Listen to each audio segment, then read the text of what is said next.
Hi friends, ಎಲ್ಲರಿಗೂ ನಮಸ್ಕಾರ. ಮತ್ತೊಂದು ಹೊಸ ವಿಡಿಯೋಗೆ ನಿಮ್ಮೆಲ್ಲರಿಗೂ ಸುಸ್ವಾಗತ. ಇವತ್ತಿಗೆ ನಮಗೆ KSYನಲ್ಲಿ ಆಫ್ಲೈನ್ ಕ್ಲಾಸಸ್ ಸ್ಟಾರ್ಟ್ ಆಗಿ 6 ದಿನ ಕಂಪ್ಲೀಟ್ ಆಗಿದೆ. ಇವತ್ತು 7ನೇ ದಿನ.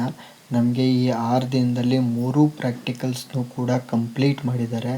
ಇನ್ನೇನಿದ್ರು ಇವತ್ತು ಮತ್ತು ನಾಳೆ 2 ದಿನ ಕೂಡ ನಮಗೆ ಟೈಮ್ ಇರುತ್ತೆ. ಈ 2 ದಿನದಲ್ಲಿ ನಮಗೆ ಈ 3 ಪ್ರಾಕ್ಟಿಕಲ್ಸ್ನೂ ಕೂಡ ನಾವು ಪ್ರಾಕ್ಟೀಸ್ ಮಾಡಿ ನಾಳಿದ್ದು ನಾವು ಎಕ್ಸಾಮ್ಸ್ನ ಅಟೆಂಡ್ ಮಾಡಬೇಕಾಗುತ್ತೆ. ನಮಗೆ 2 ದಿನ ಎಕ್ಸಾಮ್ ಇರುತ್ತೆ. ಒಟ್ಟು 2 ಡೇಸ್ನಲ್ಲಿ ನಮಗೆ 3 ಪ್ರಾಕ್ಟಿಕಲ್ಸ್ ಎಕ್ಸಾಮ್ ಕಂಪ್ಲೀಟ್ ಆಗುತ್ತೆ. 1 ಡೇಗೆ 1 ಎಕ್ಸಾಮ್ ಇರುತ್ತೆ, ಇನ್ನೂ 1 ಡೇಗೆ 2 ಎಕ್ಸಾಮ್ಸ್ ಇರುತ್ತೆ. ಇವತ್ತು ನಮಗೆ ಕ್ಲಾಸ್ ಏನಿರಲಿಲ್ಲ, ಲ್ಯಾಬ್ಗೆ ಹೋಗಿ ಜಸ್ಟ್ ಪ್ರಾಕ್ಟೀಸ್ ಮಾಡಬೇಕಿತ್ತು. ನಿನ್ನೆ ಪಡವಾರಳ್ಳಿನಲ್ಲಿ ಕಾನ್ವೊಕೇಶನ್ ಅಪ್ಲೈ ಮಾಡೋಕ್ಕೋಸ್ಕರ ನಮ್ಮ ಫ್ರೆಂಡ್ಸು ಫೋಟೋಶಾಪ್ನಲ್ಲಿ ಫೋಟೋಸ್ ಪ್ರಿಂಟ್ ಕೊಟ್ಟಿದ್ದರು. ಅವ್ರು ಇನ್ನೂ ಫೋಟೋಸ್ ಕಾಪಿ ಕೊಟ್ಟಿರಲಿಲ್ಲ. ನಾನು ಬೆಳಿಗ್ಗೆ ಹೋದ ತಕ್ಷಣ ಕಲೆಕ್ಟ್ ಮಾಡ್ಕೊಬರೋಕ್ಕೆ ಜಸ್ಟ್ ಪಡವಾರಳ್ಳಿಗೆ ಹೋದೆ. ಪಡವಾರಳ್ಳಿಗೆ ಹೋಗ್ಬಿಟ್ಟು ಅಲ್ಲಿ ಫೋಟೋಶಾಪಲ್ಲಿ ಫೋಟೋಸ್ ಕಲೆಕ್ಟ್ ಮಾಡಿಕೊಂಡು ಕಾಲೇಜಿಗೆ ಬಂದೆ.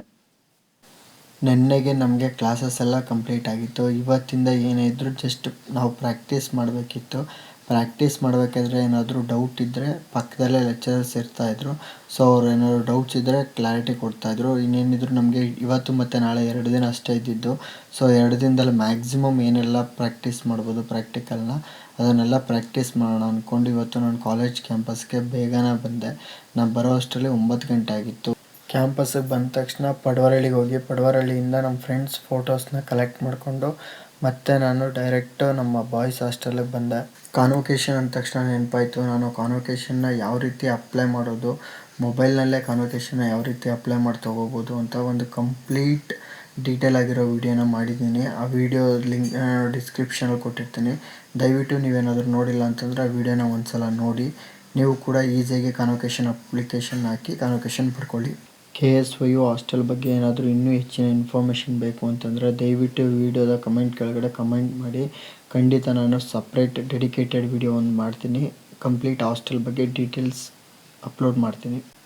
ನಾನು ಹಾಸ್ಟೆಲ್ ರೀಚ್ ಆಗೋ ಅಷ್ಟರಲ್ಲಿ 9:15 ಆಗಿತ್ತು. ಇನ್ನೂ ಕೂಡ ನನ್ನ ಫ್ರೆಂಡ್ಸು ಫ್ರೆಶ್ ಅಪ್ ಆಗಿರಲಿಲ್ಲ. ವೇಕಪ್ ಆಗಿ ಹಂಗೆ ಮಲ್ಕೊಂಡಿದ್ರು. ಇವತ್ತು ಕ್ಲಾಸಸ್ ಏನು ಇರಲಿಲ್ವಲ್ಲ, ಹೋಗಿ ಪ್ರಾಕ್ಟೀಸ್ ಮಾಡೋಣ, ಆರಾಮಾಗಿ ಪ್ರಾಕ್ಟೀಸ್ ಮಾಡೋಣ ಅಂತ ಇನ್ನೂ ಮಲ್ಕೊಂಡಿದ್ರು. ಎದಳಿ ಬೈ ಮಲಗಿದ್ದು ಎಷ್ಟು ಗಂಟೆ ಅನ್ಕೊಡ್ರಿ? ಎಷ್ಟು ಗಂಟೆ ಆದರೂ ಬೇಗ ಎದ್ದೇಳ್ಬೇಕು ತಾನೆ. 3 ಗಂಟೆ ಪ್ರಾಕ್ಟೀಸ್ ಮಾಡಿದ್ದೀವಿ ಬ್ರೋ, 3 ಗಂಟೆವರೆಗೂ. ಏನು ಅವ್ರ ಹತ್ರ ಲ್ಯಾಪ್ಟಾಪ್ ಇದ್ದಿದ್ದರಿಂದ ನೈಟ್ ಕೂಡ ಪ್ರಾಕ್ಟಿಕಲ್ನ ಕ್ಲಾಸಸ್ನ ಪ್ರಾಕ್ಟೀಸ್ ಮಾಡಿದ್ದಾರೆ. ಇದಾದಮೇಲೆ ಅವರು ಲೇಟಾಗಿ ವೇಕಪ್ ಆಗಿದ್ದರು. ನಾನು ಹೋಗಿ ಅವ್ರನ್ನ ಫ್ರೆಶ್ ಅಪ್ ಆಗಿ ಅಂತ ಹೇಳಿ ಅವ್ರ ಲ್ಯಾಪ್ಟಾಪ್ ಇಸ್ಕೊಂಡು ನನ್ನ ಫ್ರೆಂಡ್ಸ್ದು ಕಾನ್ವೊಕೇಶನ್ ಅಪ್ಲೈ ಮಾಡಬೇಕಿತ್ತು. ಅವ್ರು ಫ್ರೆಶ್ ಅಪ್ ಆಗೋದು ಬರೋ ಅಷ್ಟರಲ್ಲಿ ಸುಮ್ಮನೆ ಕೂತ್ಕೊಳ್ಳೋದೇನು ಅಂತ ಕಾನ್ವೊಕೇಶನ್ ಅಪ್ಲಿಕೇಶನ್ನ ಲ್ಯಾಪ್ಟಾಪ್ನಲ್ಲೇ ಅಪ್ಲೈ ಮಾಡಿದೆ. ಕಾನ್ವೊಕೇಶನ್ ಅಪ್ಲಿಕೇಶನ್ ಅಪ್ಲೈ ಮಾಡಾದಮೇಲೆ ಅವರು ಕೂಡ ಫ್ರೆಶ್ ಅಪ್ ಆಗಿ ಬಂದರು. ಆಮೇಲೆ ತಿಂಡಿ ಮಾಡಿಕೊಂಡು ಎಲ್ಲರೂ ಕೂಡ ಕ್ಲಾಸ್ ರೂಮ್ಗೆ ಹೋದು.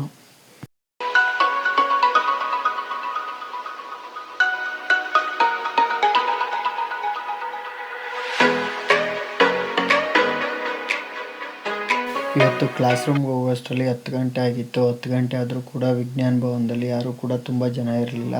ಅದಾದಮೇಲೆ ನಮ್ಮ ಲ್ಯಾಬ್ನಲ್ಲೂ ಕೂಡ ತುಂಬ ಸ್ಟೂಡೆಂಟ್ಸ್ ಯಾರೂ ಬಂದಿರಲಿಲ್ಲ.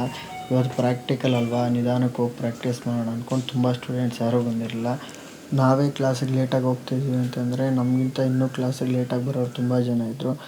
ನಾವು ಲ್ಯಾಬ್ಗೆ ಹೋಗಿ ಸಿಸ್ಟಮ್ಸ್ನ ಆನ್ ಮಾಡಿ ಈ 6 ಡೇಸಲ್ಲಿ ಏನೆಲ್ಲ ಪ್ರಾಕ್ಟಿಕಲ್ ಕ್ಲಾಸಸ್ ತೊಗೊಂಡಿದ್ರು ಅಷ್ಟನ್ನು ಕೂಡ ಇವತ್ತು ಬೆಳಗಿನ ಸಾಯಂಕಾಲ ಗಂಟ ಪ್ರಾಕ್ಟೀಸ್ ಮಾಡೋಣ ಅಂದ್ಕೊಂಡು ಹೋಗಿ ಪ್ರಾಕ್ಟೀಸ್ ಮಾಡಿದ್ವು.